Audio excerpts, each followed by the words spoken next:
ನೋಡಿ, ಇವತ್ತಿನ ಪ್ರತಿಯೊಂದು ಟೆಕ್ನಾಲಜಿ ಸೆಮಿ ಕಂಡಕ್ಟರ್ ಚಿಪ್ಸ್ ಮೇಲೆ ಡಿಪೆಂಡೆಂಟ್ ಆಗಿದೆ.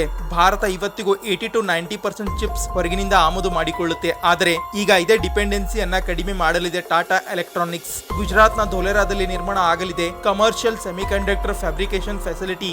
ಇದರಲ್ಲಿ ಟಾಟಾ ಕಂಪನಿಯ ಟೆಕ್ನಾಲಜಿ ಪಾರ್ಟ್ನರ್ ಇದೆ Taiwan powers chips semi conductor. ಇಲ್ಲಿ ರೆಡಿ ಆಗುವ ಚಿಪ್ಸ್ 28 ನ್ಯಾನೋಮೀಟರ್ ಅಥವಾ ಅದಕ್ಕಿಂತ ದೊಡ್ಡ ನೋಡ್ಸ್ ಆಗಿರುತ್ತೆ. ಇದು ಆಟೋಮೇಟಿವ್, ಪವರ್, ಎಲೆಕ್ಟ್ರಿಕ್ಸ್ ಮತ್ತೆ ಡಿಫೆನ್ಸ್ ನಲ್ಲಿ ಎಲ್ಲಕ್ಕಿಂತ ಜಾಸ್ತಿ ಉಪಯೋಗ ಆಗುತ್ತೆ. ಅಷ್ಟೇ ಅಲ್ಲ, ಅಸ್ಸಾಂನ ಟಾಟಾ ಸೆಮಿ ಕಂಡಕ್ಟರ್ ನ ಹೊಸಟ್ ಪ್ಲಾಂಟ್ ಡೆವಲಪ್ ಮಾಡ್ತಾ ಇದೆ. ಇಲ್ಲಿ ಚಿಪ್ಸ್ ಮ್ಯಾನುಫ್ಯಾಕ್ಚರಿಂಗ್ ಆಗೋದಿಲ್ಲ, ಬದಲಾಗಿ ಪ್ಯಾಕೇಜಿಂಗ್, ಟೆಸ್ಟಿಂಗ್ ಮತ್ತೆ ಅಸೆಂಬಲ್ ಆಗುತ್ತೆ. ಸೆಮಿ ಕಂಡಕ್ಟರ್ ಕ್ಷೇತ್ರದಲ್ಲಿ ಈ ಸ್ಟೇಜ್ ತುಂಬಾ ಕ್ರಿಟಿಕಲ್ ಆಗಿದೆ, ಏಕೆಂದ್ರೆ ಫ್ಯಾಬ್ರಿಕೇಶನ್ ನಂತರ ಎಲ್ಲಕ್ಕಿಂತ ಜಾಸ್ತಿ ವ್ಯಾಲ್ಯೂ ಇಲ್ಲೇ ಆಡ್ ಆಗುತ್ತೆ. ಅದಕ್ಕೆ ಭಾರತದ ಫೋಕಸ್ ಇದೆ mature technology notes, automotive, electronics, power system, defence ಮತ್ತೆ ಇಂಡಸ್ಟ್ರಿಯಲ್ ಅಪ್ಲಿಕೇಶನ್ಸ್ ಈ ಕ್ಷೇತ್ರದ ಮೇಲೆ. ಏಕೆಂದ್ರೆ ಗ್ಲೋಬಲ್ ಚಿಪ್ಸ್ ನ ಕೊರತೆ ಇದೇ ಸೆಕ್ಟರ್ ಅನ್ನ ಜಾಸ್ತಿ ಇಂಪ್ಯಾಕ್ಟ್ ಮಾಡುತ್ತೆ. ಇಂಥದೇ ಫ್ಯಾಕ್ಟ್ ವಿಡಿಯೋ ನೋಡಲು ಚಾನಲ್ ಸಬ್ಸ್ಕ್ರೈಬ್ ಮಾಡಿ, ಹಾಗೆ ನಮ್ಮನ್ನು ಫಾಲೋ ಮಾಡಿ, ಸಪೋರ್ಟ್ ಮಾಡಿ.